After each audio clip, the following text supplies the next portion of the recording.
आप सुन रहे हैं रेडियो 91.2 FM। मैं हूं आपका दोस्त, आपका होस्ट विनोद शर्मा। हमारा साप्ताहिक कार्यक्रम खास मुलाकात, उसमें हम नोएडा, ग्रेट नोएडा, गौतम बुद्ध नगर जिले की जो बड़ी हस्ती हैं और जिन्होंने सामाजिक क्षेत्र में किसी भी क्षेत्र में काम किया है, उनसे आपकी भेंट कराते हैं। आज हमारे साथ स्टूडियो में मौजूद हैं लोकप्रिय गायक, अंतर्राष्ट्रीय स्तर पर ख्याति प्राप्त ब्रह्मपाल नागर जी। ब्रह्मपाल नागर जी का हम अपने स्टूडियो में स्वागत करते हैं। बहुत बहुत धन्यवाद शर्मा जी। ब्रह्मपाल जी, बताएं कि जो ये लोक कला आपने सीखी जी, थोड़ा अपने फैमिली बैकग्राउंड के साथ साथ ये विधा आपके पास कैसे आई और किस तरीके से आपने इसको आगे बढ़ाया? दरअसल शर्मा जी, मुझे विरासत में मिली है, क्योंकि मेरे मामा नाना के यहाँ बहुत बड़ी टीम इंडिया की रही है, टीला सहबाजपुर के नाम से। तो मेरे मामा भी गायक थे और पंडित राम रतन शर्मा हिंदुस्तान के टॉप मोस्ट कवि उस गांव में थे। तो मैं जब छुट्टियों में जाया करता था तो वहाँ वो गाते थे, उनका सुन सुन के मैंने सीखा और सीख करके प्रस्तुति देना शुरू किया। अच्छा, तो थोड़ा अपना गांव और अपने परिवार के बारे में थोड़ी जानकारी दीजिए। जी, मैं बरौला गौतम बुद्ध नगर का रहने वाला हूँ। मेरे पिता श्री परमाल सिंह जो कि एनडीएमसी में सर्विस करते थे, मेरे पिताजी का, मेरे चाचा अतर सिंह जी का, बड़े भाई जगपाल नागर का और मेरे गांव के ही गायक ताराचंद कासव का मुझे बहुत बड़ा सहयोग और आशीर्वाद रहा है आगे बढ़ने में, रागनी जगत में छाने के लिए। अच्छा, तो अब आपने जो पहली बार लोकगीत गाया कोई भी, आप उससे प्रभावित हुए जी, वो कौन सा लोकगीत था, आज भी अगर आपको याद है? और दूसरे जो आपके गुरु रहे हैं जी, उनकी किस बात ने आपको प्रभावित किया? दरअसल हमारे जो गुरुजी सेवाराम रहे हैं और पंडित राम रतन जी दादा गुरु रहे हैं, वो सुरीले बहुत कलाकार थे। तो वो सत्यवान सावित्री का किस्सा गाया करते थे, जिसको हम अपनी किताब में पढ़ते थे। तो वहाँ सबसे पहले जो मैंने उनकी रागनी सुनी, उसके बोल थे, चमके लागे चंद्रमा शीशान में, कि उफरे भटकती जंगल बियाबान में। इस रागनी से प्रेरित होकर के इस रागनी को मैंने आत्मसात किया, याद किया, और उसके बाद पूरा सत्यवान सावित्री का किस्सा पंडित राम रतन शर्मा जी द्वारा लिखित वो गाया। अच्छा अच्छा अच्छा जी, तो हमारे श्रोताओं को भी थोड़ा सुर में सुना दीजिए। बिल्कुल, ये रागनी पूरे देश में प्रसिद्ध हुई है, पूरे विश्व में प्रसिद्ध हुई है, पंडित राम रतन शर्मा जी द्वारा लिखित है और मेरी पहली रागनियों से प्रथम गायन में से एक है। जी जी। अरे चमके लागे तेरी चंद्रमा सी शान में, क्यों फिरे भटकती जंगल बियाबान में, ओ बियाबान में। कोयल ते भी मीठी बोली होगी पार जिगर में, हुई रूप की शीतलता जन चंदा चांद शिखर में। तेरे अंग अंग में जड़े सितारे, मांग भरी केसर में। अल्हड़ी उम्र नदान लगे, तू न गई पिया के घर में। और पिता ने संगवा रखी बंद मकान में, कद हवा लाग जा बाली उम्र नदान में। चमके लागे तेरी चंद्रमा सी शान में, क्यों फिरे भटकती जंगल बियाबान में, हो बियाबान में। ये पहली रागनी रही शर्मा जी। वाह वाह, बहुत बढ़िया, बहुत सुंदर। मैं जितनी रागनियां आपने गाई हैं जी, उनमें विभिन्न तरह की विधा हैं जी, ऐतिहासिक भी हैं और सामाजिक प्रभाव डालने वाली भी हैं। जी जी, बिल्कुल। तो आपको धार्मिक भी हैं, तो आपको जो बेहतर, आपने लिखा भी है कुछ रागनियां, बहुत सारी रागनियां लिखी हैं। जी जी जी। तो आपने जो लिखी है उनमें कोई एक बेहतरीन रागनी हमारे श्रोताओं को सुनाइए। दरअसल शर्मा जी, इसमें मैं रागनियों को अलग अलग करता हूँ। जी जी जी। कुछ देशभक्ति की रागनी है, हाँ जी, कुछ सामाजिक संदेश हैं, हाँ हाँ, कुछ उपदेश हैं। जी जी। इस तरह की मैं आपको बारीकी से पहले देशभक्ति पे लेकर चलता हूँ, जो पूरे विश्व में मेरी रागनी सुनी गई।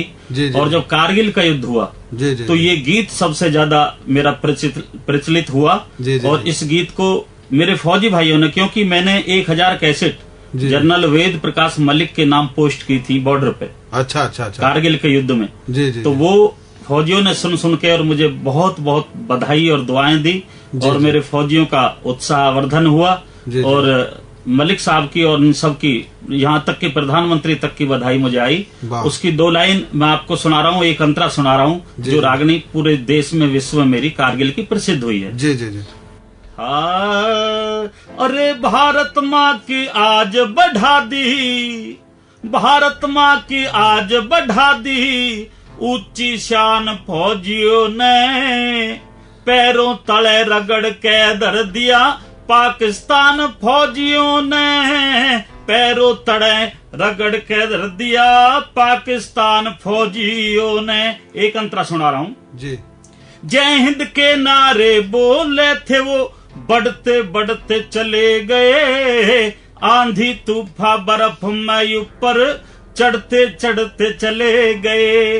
अरे वो ऊपर और हम नीचे, पर भिड़ते भिड़ते चले गए, दुश्मन का दिया खोज मिटावो, लड़ते लड़ते चले गए, दुश्मन का दिया खोज मिटावो, लड़ते लड़ते चले गए।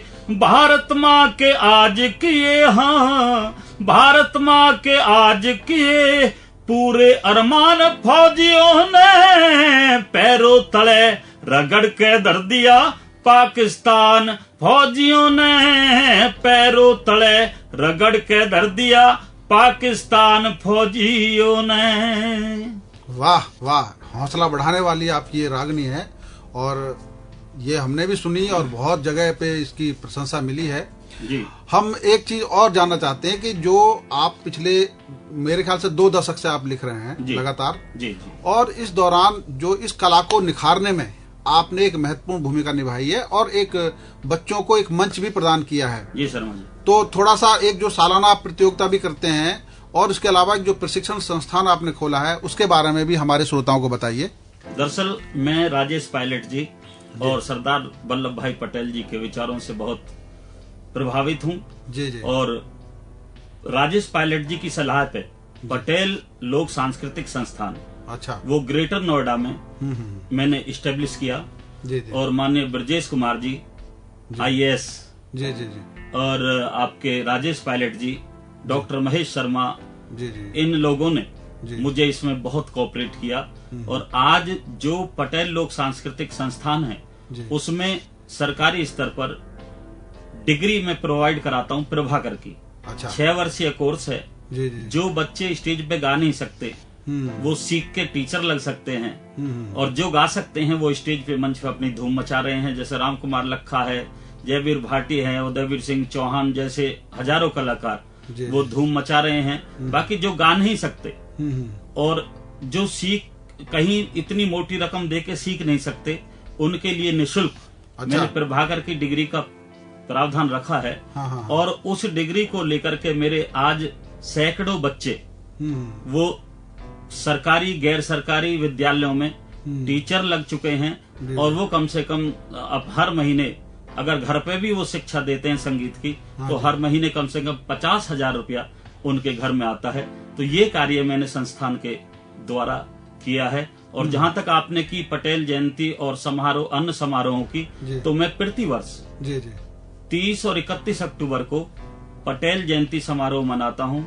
उसमें हमारे रागनी जगत के सभी माहिर कलाकार होते हैं। और आपको भी मैं निमंत्रण भेजता रहा हूँ लगातार, आपका भी सहयोग मुझे उसमें मिलता रहा है शर्मा जी। विनोद शर्मा जी, आपका मैं शुक्रिया भी इस मौके पर करना चाहूंगा कि आपने बहुत प्रमुखता से और अपने पेपर में ही नहीं अनेकों पेपर में छपाया है कि भाई हमारे यहाँ नोएडा में जो सांस्कृतिक गौतम बुद्ध नगर में पटेल जयंती समारोह रागनियों के माध्यम से मनाया जा रहा है। गुजरी नृत्य डांस जो मैंने भारत सरकार में अभी इंट्रोड्यूस किया है, वो गुजरी डांस मेरा ट्रम्प जब आए थे हमारे देश में तो उनके सामने भी प्रस्तुत हुआ था। तो ये सारी विधाएं मैं कोशिश कर रहा हूँ। इसमें और भी हमारी होली की विधा है, रसिया की विधा है, आल्हा की विधा है, रागनी की विधा। मैंने यहाँ तक समेट कर नहीं रखा केवल क्षेत्रीय स्तर पर।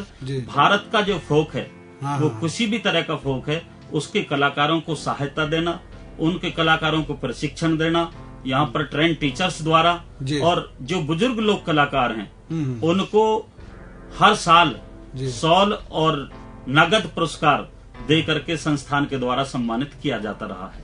बहुत बढ़िया, बहुत अच्छा। एक चीज और बताएं, जब से आपने प्रशिक्षण शुरू किया और जब से आपने भी सीखा, तब से लेकर अब तक इस लोक विधा में परिवर्तन क्या आए हैं?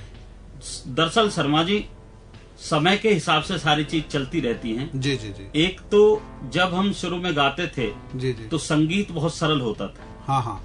संगीत हमारा सारंगी हो गया, घड़े हो गया, बेंजो हो गया और आपका नक्कारा हो गया, ढोलक हो गया, ये खासकर मटका, हाँ हाँ, रबड़ टीप जो होती है जी जी, बोगी की, हाँ, उसको बांध करके मटका से गाने चला करते थे। हाँ, परंतु जो उस समय सुलझे हुए आर्टिस्ट थे जी जी, वो नक्कारा, जी, बेंजो, हारमोनियम, ढोलक और चिमटा, खड़ताल, खंजरी, इन सब इंस्ट्रूमेंट का इस्तेमाल करते थे। परंतु आज के टाइम में जो रागनी गाई जा रही हैं वो अपने पारंपरिक लोक वाद्यों से हटकर भी गाई जा रही हैं। जो नए बच्चे हैं, नई पीढ़ी के बच्चे हैं, वो पॉप में सुनना चाहते हैं या ऐसे म्यूजिक से सुनना चाहते हैं जो फास्ट है, तो वो क्लासिकल म्यूजिक या इस तरह का जो म्यूजिक है उसका भी इस्तेमाल अब होने लगा है। अच्छा अच्छा जी। एक जो आपने सामाजिक बदलाव के बहुत सारे रागनियां लिखी हैं जी, और हम चाहेंगे कि श्रोताओं को आप एक ऐसा संदेश दें, युवाओं को खास तौर पर, कि जो आपके जरिए जो नशा कर रहे हैं या किसी तरह की भी कुरीति समाज में फैली हुई है उसको दूर कर सकते हो। जी जी जी। दरअसल मेरा एक गीत बहुत ही प्रसिद्ध है भारत में, आज भी वो रेडियो से लगातार आता रहता है कि नशा, दहेज, निरक्षरता, बढ़ती जनसंख्या भारी, इन चारों से बच के रहना ये बहुत बुरी बीमारी। शर्मा जी इसमें बताया नशा, दहेज, निरक्षरता और जनसंख्या, ये चारों बहुत बड़ी बीमारी हैं। परंतु आज जो मैं देख रहा हूँ, जैसे नोएडा, ग्रेटर नोएडा या पूरा गौतम बुद्ध नगर या गाजियाबाद का परिक्षेत्र जो आसपास का क्षेत्र है, उसमें हमारा युवा नशा की तरफ बढ़ गया है। और वो नशा केवल दारू तक सीमित नहीं रहा, वो नशा तरह तरह की चीजों से, सिरिंज के द्वारा या ड्रग्स के द्वारा वो किया जाता है। तो मैंने अपने युवा पीढ़ी को संदेश देने के लिए अभी बहुत जल्दी में रिसेंटली भारत सरकार के सहयोग से नशा मुक्ति अभियान भी चलाया, जिसकी आपने भूरी भूरी प्रशंसा की। तो मैं चाहता हूं कि इस गीत को आप मेरे को पूरा रिकॉर्ड करें। बिल्कुल, बिल्कुल, और इस गीत को मैं पूरा सुनाना चाहता हूं, अपनी युवा पीढ़ी को संदेश देना चाहता हूं विनोद शर्मा जी आपके माध्यम से। बिल्कुल बिल्कुल जी। अरे जान बूझ विष पीते खाते, कुछ तो सोच विचार करो, नशा नाश की खास निशानी, मत जीवन बेकार करो। नशा नाश की खास निशानी, मत जीवन बेकार करो। पहला अंतरा, भारत माँ के लाल आज क्यों संस्कारों से भटक रहे, सुल्फा, गांजा, भांग, धतूरा, दारू की बोतल गटक रहे। अरे गुटखा और तंबाकू खैनी मुंह भर भर के सटक रहे, तरह तरह के नशा करे नौजवान अधर में लटक रहे। अरे अपने हाथों अपनी नैया खुद ही मत मझधार करो, नशा नाश की खास निशानी, मत जीवन बेकार करो। दूसरा अंतरा, इज्जत दौलत शोहरत सारी, इज्जत दौलत शोहरत सारी, नशा आज नीलाम करे, टीबी दमा बीमार बना दे, लीवर किडनी जाम करे, हो बेहोश गिरे नाली में, नहीं फेफड़े काम करें, बने कैंसर दिल का दौरा, क्यों मरने का इंतजाम करे। ये जीवन अनमोल रतन, मत दारू पे नौछार करो, नशा नाश की खास निशानी, मत जीवन बेकार करो। तीसरी कली, नशाबाज को कहें लफंगा, नशाबाज को कहें लफंगा, क्यों खुद को बदनाम करे, आभूषण बर्तन गिरवी क्यों धरती तक नीलाम करे। आभूषण बर्तन गिरवी क्यों धरती तक नीलाम करे। अरे बच्चों पे पड़े बुरा असर क्यों इतना गंदा काम करे। शिक्षा बिन तेरे बच्चे बिगड़े निंदा ये आवाम करे। शिक्षा बिन तेरे बच्चे बिगड़े निंदा ये आवाम करे। अरे घर दर सब कर्जे में बिक जा मत खुद को लाचार करो। नशा नाश की खास निशानी मत जीवन बेकार करो। और आखिरी अंतरा शर्मा जी। जी। अरे तुझे नशे ने लूट लिया, तो सीधा संदेश मैं नौजवानों को दे रहा हूँ। जी। तुझे नशे में लूट लिया तो घर को कौन संभालेगा। माता पिता और पत्नी बच्चे कौन कुटुंब को पालेगा। अरे रिश्तेदार यार प्यारा तुझे ना कोई टुकड़ा डालेगा। बेटा बेटी बिलखेंगे जब तू अर्थी पे चालेगा। बेटा बेटी बिलखेंगे जब तू अर्थी पे चालेगा। हो ब्रह्मपाल हर नशा बुरा, ब्रह्मपाल हर नशा बुरा, तुम भारत में प्रचार करो। नशा नाश की खास निशानी मत जीवन बेकार करो। नशा नाश की खास निशानी मत जीवन बेकार करो।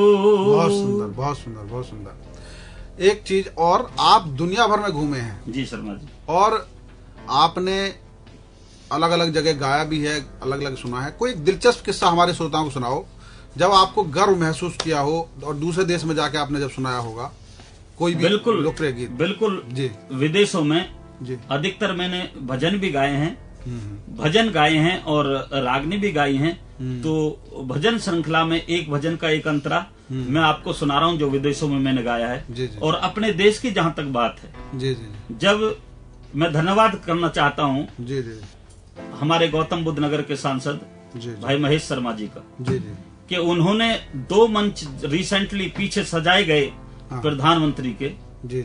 और निश्चित तौर से मुझे वो दोनों मंच उन्होंने सांस्कृतिक दृष्टि से मुझे सौंपे।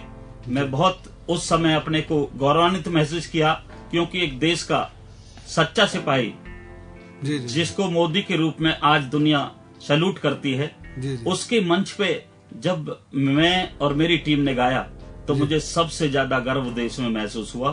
और जामनगर में मैं एयरफोर्स के लिए गया था, उस समय देशभक्ति की बहुत रागनी मैंने गाई। मुझे वहां सबसे ज्यादा गर्व के क्षण महसूस हुए जब मैं अपने देश के सच्चे सिपाहियों के बीच में गीत गा रहा था। जी। एक चीज और जी, अभी चीन से भारत के बीच में एक तनाव चल रहा है जी, और हमारे जो भारतीय सैनिक वो चीन के बॉर्डर पर डटे हैं जी। तो उन सैनिकों का हौसला अफजाई करने के लिए एक लोकगीत आप हमारे बिल्कुल मैं ये कह रहा हूँ कि मैंने जो भारत माँ की आज बढ़ा दी ऊंची शान फौजियों ने, जी। पैरों तले रगड़ के दर दिया पाकिस्तान फौजियों ने, और आज फिर वो आ गई कि पैरों तले रगड़ के धर दिया ये चीन हमारे फौजियों ने। इस तरह की एक गीत मैंने लिखा था, मेरे फिलहाल वो डॉक्यूमेंट्री में इस समय नहीं है। बाकी मैंने एक गीत मैंने खुद ही नहीं गाया, बल्कि मेरे समस्त लोक कलाकारों ने चीन को आगाह करते हुए ये गीत गाया। और एक शेर मैंने उनको बोला, चीन के लिए बोला और पाकिस्तान के लिए बोला। वो शेर मैं आपको सुना रहा हूँ, अपना बना कि पूरी दुनिया में कोहराम कर देंगे, पूरी दुनिया में कोहराम कर देंगे, काफिरों का जीना हराम कर देंगे। हमसे टकराओगे तो लाहौर और चीन तक नहीं, पूरी दुनिया में जय श्री राम कर देंगे। ये शेर मैंने जो है वहां पर सुनाया। और क्योंकि मैं आध्यात्मिक रूप से भी श्री राम जी से जुड़ा हुआ हूँ, अनेक गीत मैंने उनके भी गाए हैं और इसी तरह से देशभक्ति के गीत मैं गाता रहा हूँ, जो आपके सामने मैंने पहली गीत में उसमें रखा था। तो अगर कहो तो मैं उसको रिपीट करके आपको अगले अंतरे के रूप में मैं सुना सकता हूँ। कहीं कोई दिक्कत नहीं। दूसरा अंतरा जो, अरे भारत माँ की आज बढ़ा दी ऊंची शान फौजियों ने, पैरों तले रगड़ के धर दिए चीन पाकिस्तान फौजियों ने, पैरों तले रगड़ के धर दिए चीन पाकिस्तान फौजियों ने। आखिरी सवाल जी, कि इस क्षेत्र में बहुत सारे लोक गायक रहे हैं जी, मैं चाहूंगा कि आप उनका नाम इस स्टूडियो में लें जी। ताकि जो आपके सुनने वाले हैं जी। उन लोक गायकों को भी याद रखें जिन्होंने इस लोक विधा को काफी लंबे समय तक लिखने में और गाने में आगे बिल्कुल बढ़ाया। बिल्कुल शर्मा जी, बहुत अच्छा प्रश्न आपने किया है। हमारे इस क्षेत्र में मुझसे तो बेहतर कलाकार, एक से एक शानदार कलाकार हुआ है, जिसमें मैं नाम ले सकता हूं हमारे मस्तराम भाटी जी जी। और युवा पीढ़ी में मैं नाम ले सकता हूं शीशपाल भाटी जी। हाँ जी। और हमारे प्रकाश महाशय जी जी लोहाली से जी जी बहुत बड़े गायक यहाँ पर रहे हैं। जी हमारे यहाँ से गांव बरौला से ताराचंद जी और अतर सिंह नागर जी। बहुत बड़े कलाकार रहे हैं। और मैं ये कहूँ कि यहाँ जैसे गुरु शरणदास जी जी जी जी नई बस्ती में कवि के रूप में हुए हैं। हाँ। भागमल को पूरी दुनिया रागनी जगत के नाम से जानती है। ऐसे ऐसे कलाकार जुनेदपुर में भी, कोई गांव ऐसा नहीं है शर्मा जी जिसमें हमारी रागनी की टीम ना हो। अच्छा। ये समस्त कलाकारों को मैं सैल्यूट करता हूँ, नमन करता हूँ। बहुत बहुत धन्यवाद। तो ये थे हमारे अंतर्राष्ट्रीय लोक गायक ब्रह्मपाल नागर जी, जिन्होंने लोक गायक रागनी को, इस विधा को पूरी दुनिया तक पहुंचाया है और उसके साथ साथ इस विधा को आगे बढ़ाने के लिए जो इन्होंने प्रशिक्षण संस्थान खोला है, उससे सैकड़ों हजारों बच्चे प्रशिक्षण लेकर सरकारी नौकरी में और उसके साथ साथ वो विभिन्न मंचों पर अपना प्रदर्शन कर रहे हैं। आज के इस कार्यक्रम में आने पर मैं उनका हार्दिक स्वागत अभिनंदन करता हूं और आभार व्यक्त करता हूं। बहुत बहुत धन्यवाद माननीय विनोद शर्मा जी। तो आप सुन रहे थे रेडियो 91.2 नोएडा लोक मंच, आपकी अपनी आवाज। धन्यवाद।